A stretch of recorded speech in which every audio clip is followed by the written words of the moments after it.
Over $1 billion last year, 2022, were taken from people with robocall and robotext scams. That's what we're going to talk a little bit about today. Good morning. Coffee with Alain here. I got my Penn Dad cup because I was thinking about my daughter. Hope she's having a fantastic day as she's on spring break visiting a friend. So hope she's having a good time, staying safe, having some fun on her spring break. I get these calls. You probably do too. And it sometimes amazes me that people fall for these. People from 18 years old to 100 years old are being taken with these robocalls, robotexts. It's not just big rooms full of people calling anymore. It's all done automatically with computers. And they're calling hundreds of thousands of numbers.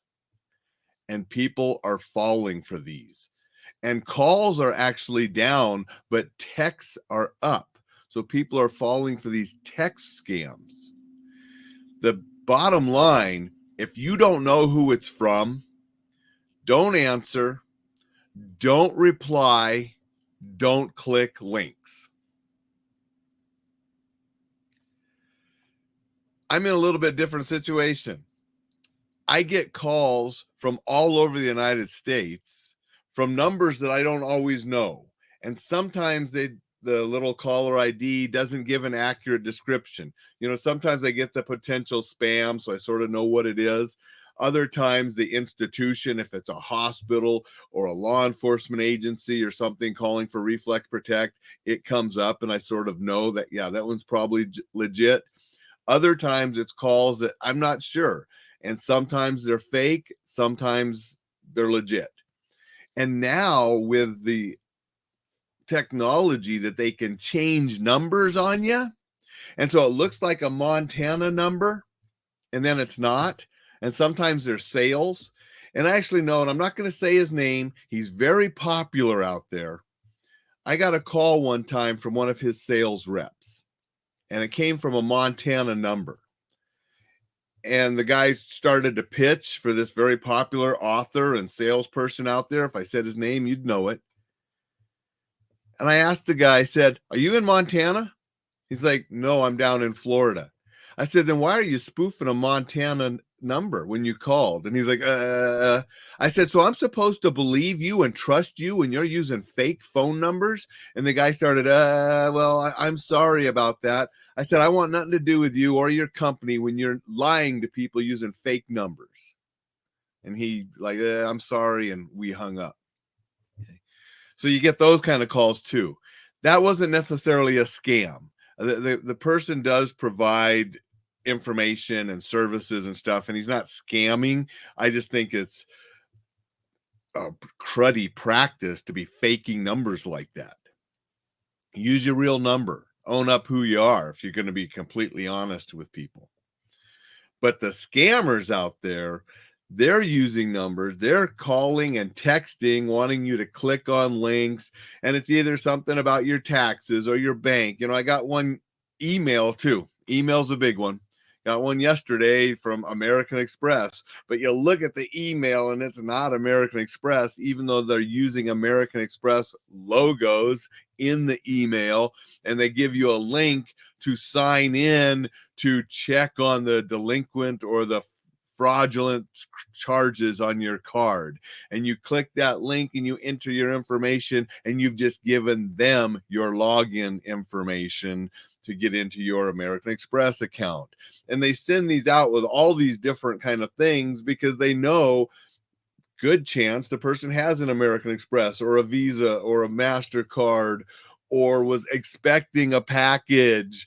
All these different things that they just blindly send out to people because they know on average people have credit cards, people have bank accounts with that bank, people are expecting a package. And so those kind of things go out there.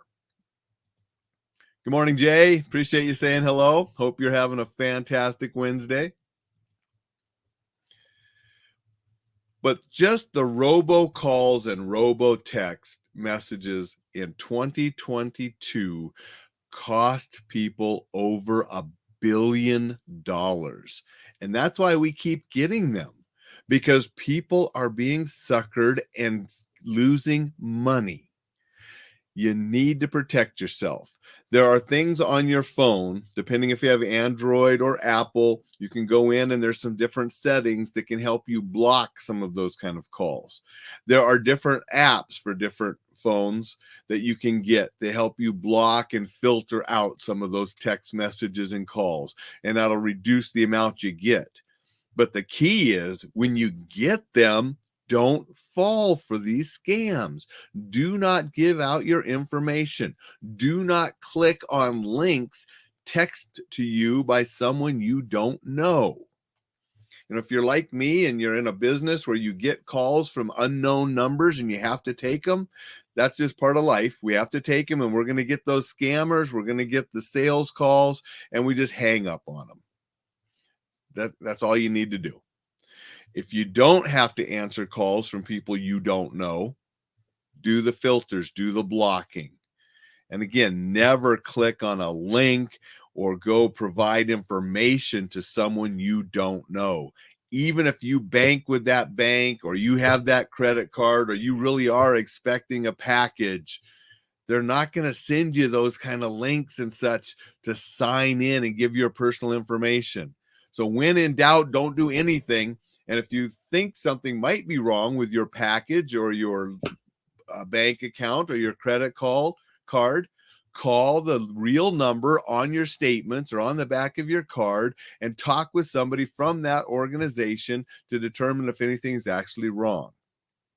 Another source is AARP. They have a whole bunch of fraud resources, not just for elderly people. Anybody can go on their website and get some information on how to avoid fraud and what to do if you've been taken.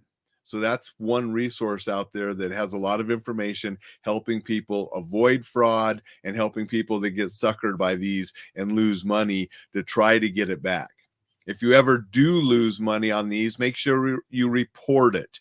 More reports people get in the law enforcement, FTC, the better they can do to try to do something about these.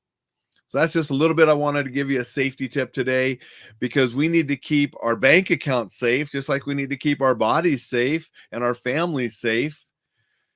Don't be suckered by these scumbags that took over $1 billion from people last year. Everybody have a fantastic day. We'll catch you tomorrow.